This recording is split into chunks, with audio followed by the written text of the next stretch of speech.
Hey, Jim Hoffman here for EMS Office Hours. This is your Monday Minutes. We're going to continue on with the quick study tips here, and this is actually episode 11, so we're starting to really get into some of the more meatier parts of your EMS study and content that you're going to really see a lot of times on exams. And of course, I want to mention, why is this important? Sure, this is very important for your exam preparation. The things that I give you and present to you in these short Monday Minutes are kind of designed for you to sort of grasp very key concepts and components of these topics. It's important because it's going to help you remember these larger areas when you're taking your exams and you're presented with those multiple choice questions or those scenario-based questions.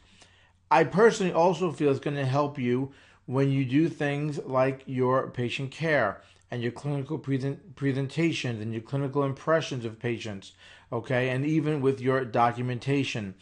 All of this, to me, ties in to being a good EMS provider and an EMS professional. So we're going to continue on, and what this episode is going to cover is the endocrine system. We're talking about the systems, so up to the endocrine system right now. We just kind of finished up with the central nervous system and the autonomic nervous system. So the endocrine system regulates body functions, right? It controls things like growth, temperature, reproduction, metabolism, okay? And it also includes a lot of glands and structures, okay? So things like the hypothalamus, okay, your pineal glands, your pituitary gland, which is also a lot of times you hear that called the master gland, your thyroid gland, which is controls growth and also has an element of calcium maintenance for you. The parathyroid also deals with calcium maintenance. Your thymus, your adrenal gland, and this is your sex hormones, your water salt balance, also controls things like epinephrine and norepinephrine. Your pancreas and your islets, right? This is your insulin and your glycogen production and releasing and stuff, okay? And then, of course, your ovaries and your testes, and this is your secondary sexual characteristics. Again, I'm not going to go deep into each of these glands. These glands in themselves, especially things like your hypothalamus, your pituitary, your pancreas, and adrenal gland, they can be presentations all by themselves. But just remember some of the key things that I mentioned, especially things like your adrenal gland. We talk about the salt and water balance and how it controls epinephrine and norepinephrine. All right.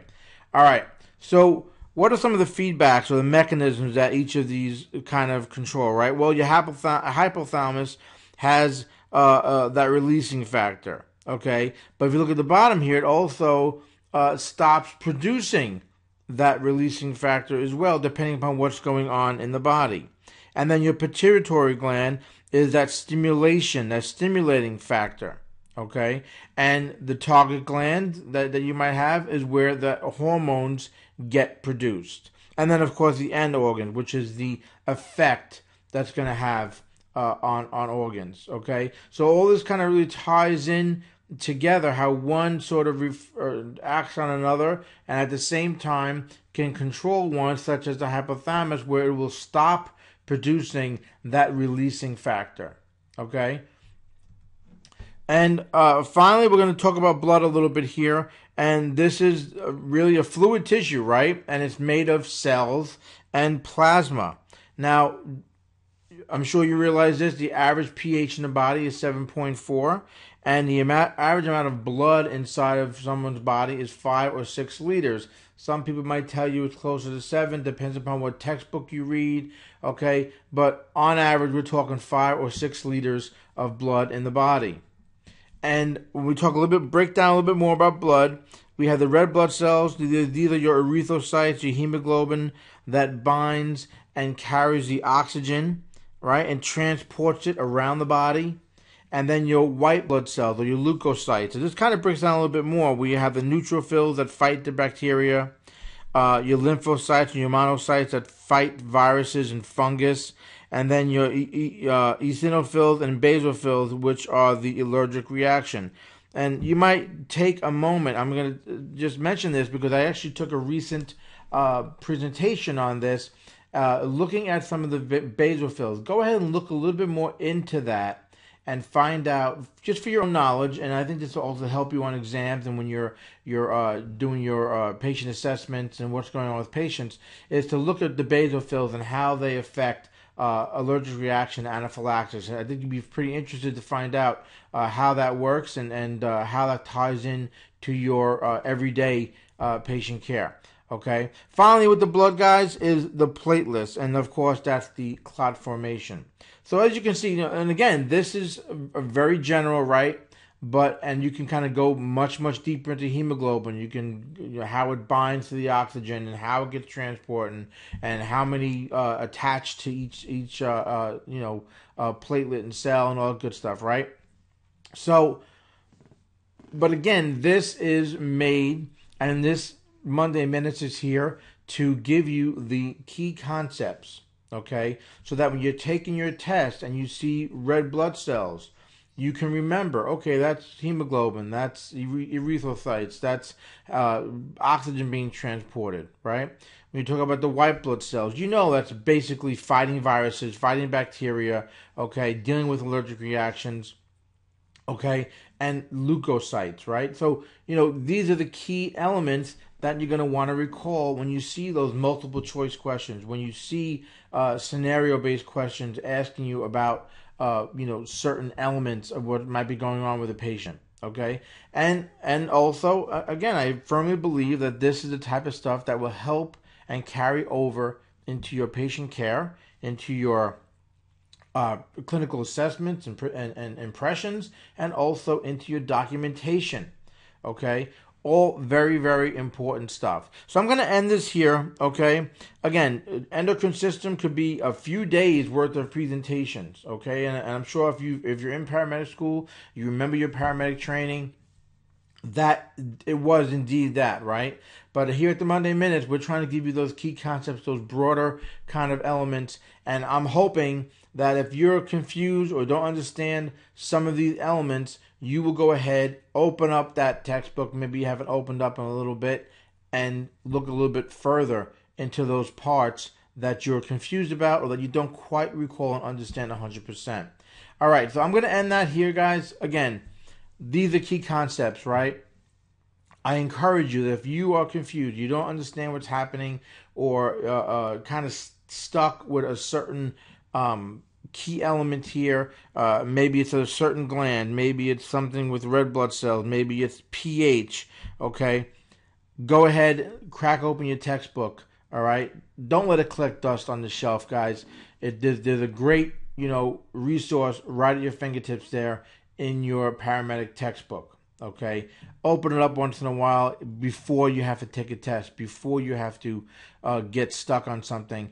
Always keep learning and keep refreshing your EMS knowledge, and I think you're going to find your job is much more enjoyable, and you're going to find that your patient care is going to be a much higher level, which of course is going to benefit the patient, but it's also going to benefit you when you talk about speaking with doctors and nurses and other healthcare professionals. And I think I might have mentioned this before in an email or another Monday Minutes, is building that cash. And I don't mean cash like money in your pocket, cash like that sort of mental currency that you have with these people, so that you sound like you know what you're talking about, you understand what you're talking about. All right, I'm gonna give my high horse with that, and I'm gonna end this Monday Minutes right now. Listen, if you do want something that you can kind of get these key elements, get these broader aspects, to help you kind of focus on areas that you're weak on, or areas that you're struggling with, or just to refresh for an upcoming exam, check out this EMS Quick Study Guide. The Monday Minutes are actually built upon the content inside the EMS Quick Study Guide. So go ahead and go check this out if you're interested. This is actually a digital download. You can just download it. It's about 100 so pages that you can look at right on your computer or on your tablet or whatnot. It's in a PDF form, so as long as you have Adobe Reader or Kindle, you can go ahead and read it on that. Okay, so go ahead and check this out, guys. It's a pretty inexpensive resource. I think that really helps you. I'm going to be honest with you here and kind of be transparent. I have used this quick study guide on every test that I've taken as an EMS provider the night before an exam to kind of refresh a lot of these key points that I'm mentioning, and it really keeps me on track when I sit down for the test, and helps me recall some of the key elements and then break down to the smaller elements that I know I already understand and know, but sometimes you need sort of that boost, that sort of kick in the butt to get you to those more finer details by starting you off on the broader aspect. I hope that makes sense. All right, click here for details and you get some more information on that. All right, guys, that's it for me. I am Jim Hoffman for EMS Office Hours and the Monday Minutes. Again, any questions, if you have comments, you want to see something here on the Monday Minutes, send them to me. My email is contact@emsofficehours.com. Until next time, as always, Jim Hoffman, stay safe.